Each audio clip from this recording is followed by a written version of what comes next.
So the rain is back in the UK, and apparently so are the goals. 3-0 Arsenal versus Nottingham Forest, and I couldn't have asked for a better response coming after the international break and going into the Champions League. Man, I'm gassed. We'll talk about it.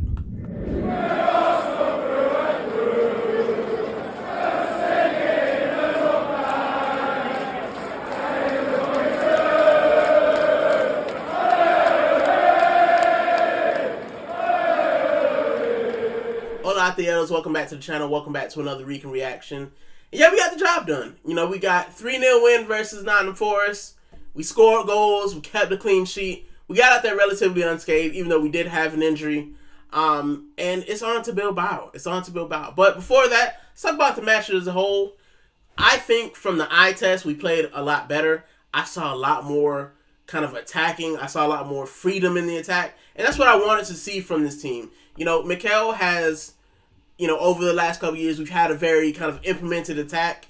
Whereas now it seems that he's kind of loosening the reins a little bit and allowing those creators to create. Allowing, you know, chances to be taken and, you know, risks to be taken. That's what we needed from this team. We have a good enough defense to allow our attackers a little bit more freedom. And I think we saw a little bit of that in the game. So as far as stats, our shots, we had 16 and 5 on target, 3 goals. Not too bad. 55% possession, which, you know, I think it's all right. I think, you know, Nottingham did have possession, but they didn't really do anything. You know, they got 5 shots on and only 1 on target. And that's a credit to our defense. You know, I have to speak on Christian Mosquera. I didn't want to go to the team yet, but I just have to speak on Christian Mosquera. You know, he came into the team. We're losing, you know, we don't have William Saliba. And 2 years ago, we'd have been like, oh, man, this is shaky. But I think that Christian Mosquera, especially what we got him for 20 million, I think it's what, 20 million euro, 25 million euro. I think it's a steal so far from what I've seen. He looks very calm. You know, he's got the pace to kind of recover. He looks kind of like William Saliba did in the beginning. You know, William Saliba wasn't perfect in the beginning. He did have that kind of, you know, he did make a mistake here and there, but he had the kind of pace to recover. And I feel like Christian Mosquera is kind of like that. You know, we did see a couple of shaky moments, but it wasn't like, it was like, ooh, he got it. You know what I'm saying? It's okay. And I think that's something that we didn't have with Kivior. I think Kivior had those, oh my gosh moments, and then they kind of end up in goals. Even though I'm not going to say Kivior didn't do a good job, I just think that you can see the difference in quality between Kivior and Mosquera. And I think it's so refreshing to see, especially with a guy like Saliba, you know, being out, that we're calm. It's okay. It's all right. We can still be good defensively. So yeah, as far as the rest of the defense, Gabriel does what Gabriel does. And our defense looked good. Calafiori, you know, I think he was kind of average, but he really didn't have, I guess, much to do. And then Timber is going to give you what Timber does. He's going to be really good defensively. I think he does have to get a little bit more offense into his game, but I think that will come as the season goes on. The stars of the show, to be fair, though, for me, were the midfield. You know, starting off in my prediction, I thought we were going with the Devil Pivot and Odegaard. You know, Rice and Zubi, Odegaard in front. And we didn't. We went with Marino, who obviously has a hot hand. He came off a hat trick for Spain. And, you know, Odegaard. And then we went with Zubimendi, and I was like, oh, man, Zubimendi over Rice? Like, really? But I was wrong on that one. We basically went to Real Sociedad's midfield of, like, 4 years ago, and they looked like it. They looked like it was kind of a well-oiled machine. And let's be honest, Zubimendi was the man of the match. I mean, that volley was... I'm pretty sure my neighbors upset with me how loud I yelled when that volley went in. I just didn't see that. I think mostly because it was him. You know, he doesn't score a lot of goals. But also mostly because we just took a first-time shot outside of the box. And then he came back like a few minutes later and did it again. And he was this close from doing it again. And that's just like, I want to see that. That's what we saw when Mikel first got here. We saw, you know, kind of those first-time shots. And I think, you know, from what I've seen, I think we did a lot more of that. Instead of trying to walk the ball in, we just kind of took shots. And that's how you score goals. You never know what's going to happen. And then, of course, you know, Zubimendi getting the header on the corner as well. It just, he was amazing. With with Martin Odegaard, unfortunately, we did see another injury with Martin Odegaard. We saw him go down with the shoulder injury, and I think we should rest him. I honestly think we should rest him because it's the beginning of the season. I think that our next couple games, yes, we got City going on, but I think we have the depth, especially in midfield, to be okay without Martin Odegaard. I think it makes sense to just let him get back to full health because we're going to need him. We're going to need him in the latter stage of the Champions League, and we're going to need him in those harder games away as well.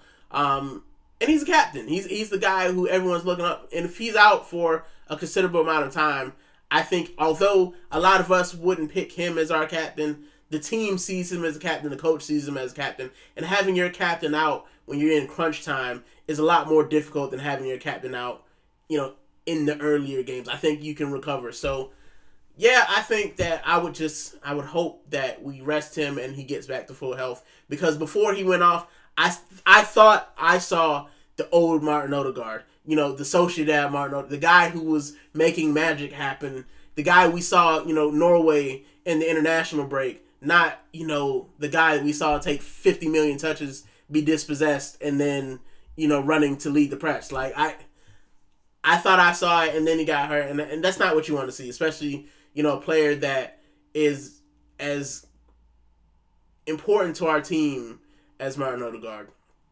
So, yeah, we went right. And then Marino, I didn't know what to kind of expect Marino because, yeah, he had the hat trick Spain, but international was a little bit different than club. But Marino actually looked good in the beginning as well. He looked pretty solid. He almost scored a goal. And, yeah, then when, we made the substitutions, he went up to striker, and we know that Marino could score. And I think that's what I like about Marino, even though, I don't think as a midfielder he's been as great as people thought he would be, but he scores. He scored a lot of vital goals when we needed them last year, and I think without Mikel Merino, our season last year would have probably been more embarrassing than I thought that it was. So I appreciate him. And I think the midfield was great. And the thing that I want to commend Mikel Arteta for is switching up the kind of style, but also switching up the personnel. Like, we didn't go double pivot against Nottingham Forest because we knew we were going to have, majority of the ball. We went and we attacked them, and we scored goals. And, while I think that there's still a lot to be worked out, because I think I still think there's a little bit missing in the link between the midfield and our attackers. I think we're very threatening, and I think that's credit to Mikel just kind of, as I said, and as I continue to say, just getting out of his own way a little bit. Just saying, you know what, I can't be this rigid. We have a team to go win. Let's go win it. So, yeah, I think our midfield was solid. Our attack is where I want to give a lot of credit. I want to give a lot of credit to our attack. I'm going to start with Nani Madueke. Nani's owed an apology by a few fans right now.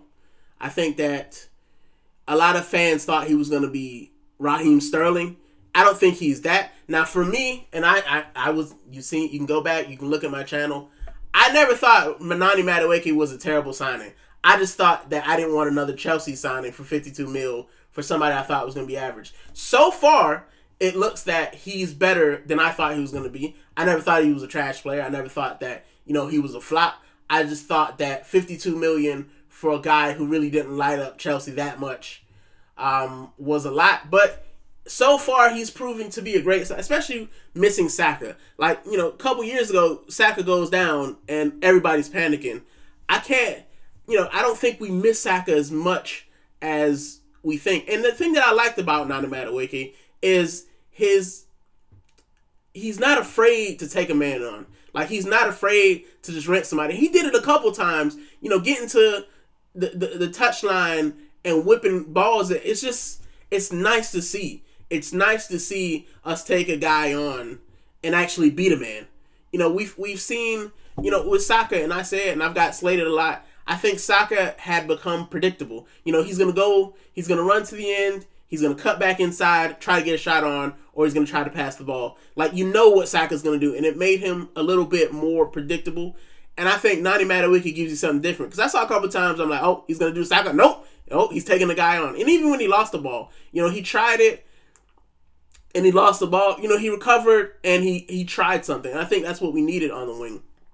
So I like to give props to Nani Madueke. I'd like him to actually find the back of the net or, get some more assists. But I think that'll come. I think that'll come in time. I think that he will grow into it. But so far, it looks like he's a solid signing. I won't lie to you. It looks like he's a solid signing, and I hope that he is. I hope he grows, and I hope that he, is vital to what we're going to do this year. On the other side, as a breath of fresh air, I am one of those people who thought that he needed to be in the 10.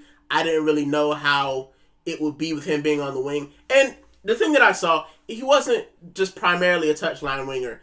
I saw that he would cut inside and then Marino would kind of go into the pockets and kind of distribute the ball that way. And I think that's good. I think that's what we need. I think Eze is the kind of guy who can go outside, go inside. And like Madueke, he takes someone on. I watched Eze, try something. He got double team, lost the ball.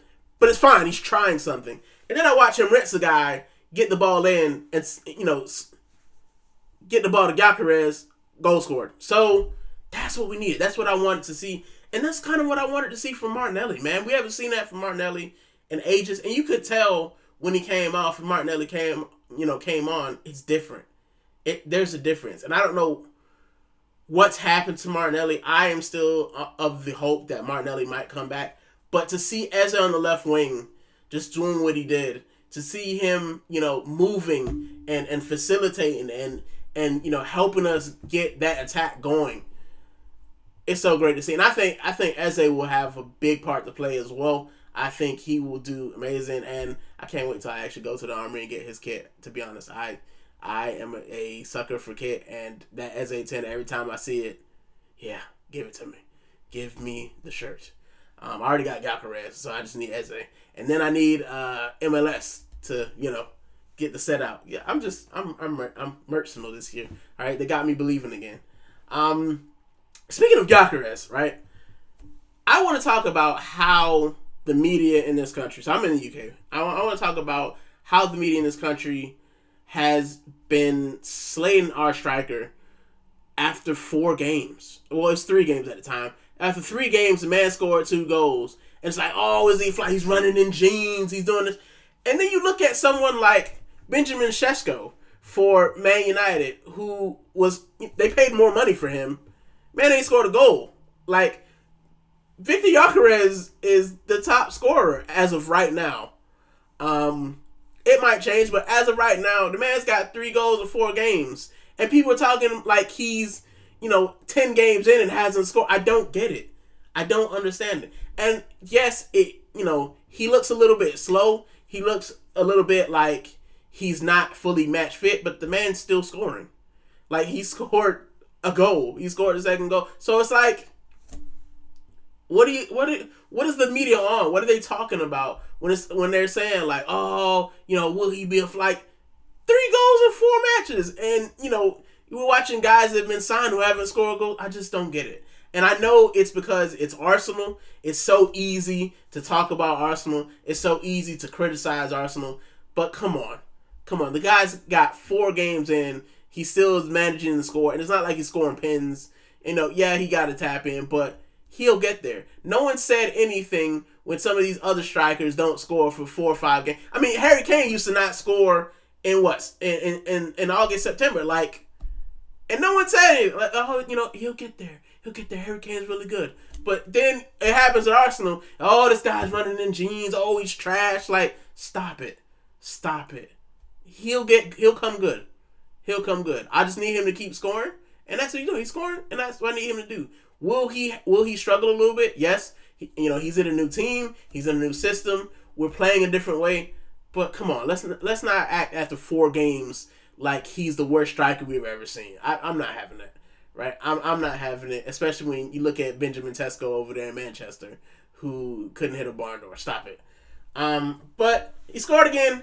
I'm happy for him, and I think that our attack, as I said, I still think it needs a little bit, but I think it's working, and I think we'll grow into it.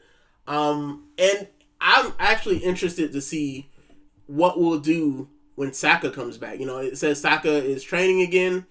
So I'm very curious to see what's gonna happen. And we've had a conversation with I've had a conversation in the SoFlo Gunners group chat, and it's like, do you move Eze to 10 while Odegaard's out, and move Madueke to the left, and move Saka right, or do you move Saka to the left and keep Madueke right? It's a good conversation to have, and I think I'll do a video later on in the week just kind of speaking on it when I do the ammo check. But it's so great, it's so refreshing to have these conversations. It's so refreshing to be able to say, you know what, somebody's out, we got somebody new in, we got somebody great in, like, just not stressing. And I think now more than ever is a time to strike while the iron's hot. I don't think Liverpool have looked that good, even though they got the win. I don't think City have looked that good, even though they've been winning.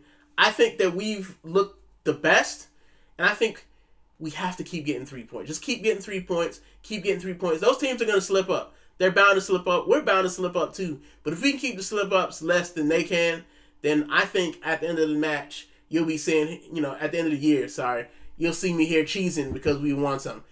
I just want to go to a trophy parade, to be honest. I just want to see us lift a trophy. And I think that even though it's early, I'm seeing good signs. And as I said, I've been one of the biggest critics of Mikel Arteta. I've been one of the biggest critics of kind of our team, especially when it comes to our attack. But I'm not one of those fans who just sit there and say, I can't see what Arteta's doing. I can't see what the team's doing. I can't see what the Cronkies or Bird are doing. Like, I can't, I won't sit there and just die on a hill to push an agenda. I think I do see what's going on, and I'm excited for what I see if we continue to do it. Mikel's making better substitutions. He's making earlier substitutions. He's learning, and it's taken 6 years. Let's not act like he just came in 2 years ago. It's taken 6 years. But I can see that something's forming. I can see us doing a little bit better. And I can't wait to see us against Bilbao. I can't wait to see us against City. I can't wait to see us against Bayern. I'm excited. I'm very excited. And this match, hopefully is a start of a great run of matches. A great September, great October. And then, by the time we hit the next international break, we're on top of things in the Prem. So thanks for listening to me waffle. I've got so many thoughts. I've got so many I'm excited. I won't lie. I'm excited about what I'm seeing. I'm excited about the turnaround. I'm excited about the new players, what I'm seeing. And hopefully, at the end of the year, I can be excited about us winning something. All right? I'll see you guys later. See you later in the week. Actually, probably see you tomorrow because we are playing in the Champions League. So I have another 5-minute match preview out for Bilbao. And, yeah. Let's go do some damage in Champions League. See you guys later.